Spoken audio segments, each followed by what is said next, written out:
গণভোট বাতিল হয়ে যায় তাহলে এই পুরো এই সময় সরকারেরও বৈধতা থাকবে। পরিবর্তন করা যদি কারো ভিতরে স্পেসিফিক অভিযোগ না থাকে সেই সেটআপ কিন্তু পরিবর্তন করা পক্ষে নাই আমরা, বরং সেটা পরিবর্তন করলে আমাদের মনে সন্দেহ তৈরি হবে যে বিচারকে প্রভাবিত করার কোনো চেষ্টা হচ্ছে কিনা, বরং ট্রাইব্যুনালের সক্ষমতা আরো কিভাবে বাড়ানো যায়।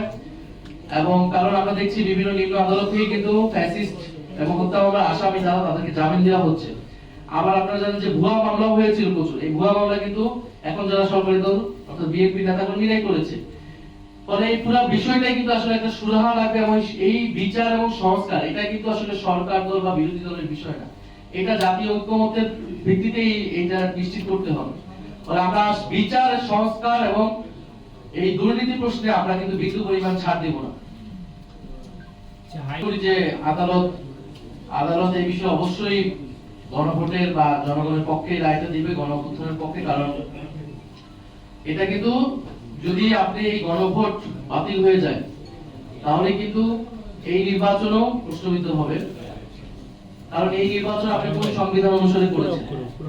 এই নির্বাচন তো সংবিধান অনুসারে এই সময় নির্বাচন হওয়ার কথা না, অন্তর্বর্তী সরকার হওয়ার কথা না, গণভোট কোনো কিছুই হওয়ার কথা না।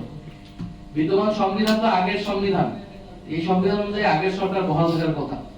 ফলে এই সবকিছুর বৈধতা একমাত্র হচ্ছে জুলাই গণঅভ্যুত্থান। কারণ জুলাই গণঅভ্যুত্থানে জনগণের সার্বভৌম অভিপ্রায় রাজপথে আমরা দেখেছি, সেই অভিপ্রায় অনুসারে কিন্তু আপনারা পরবর্তীতে সংস্কার কার্যক্রমগুলো হয়েছে। গণভোটের আদেশ রাষ্ট্রপতি কর্তৃক দেওয়া হয়েছে এবং সেই আদেশ অনুসারে গণভোট এবং এই নির্বাচন হয়েছে। ফলে যদি গণভোট বাতিল হয়ে যায় ফলে এই পুরো এই সময় সরকারেরও বৈধতা থাকবে।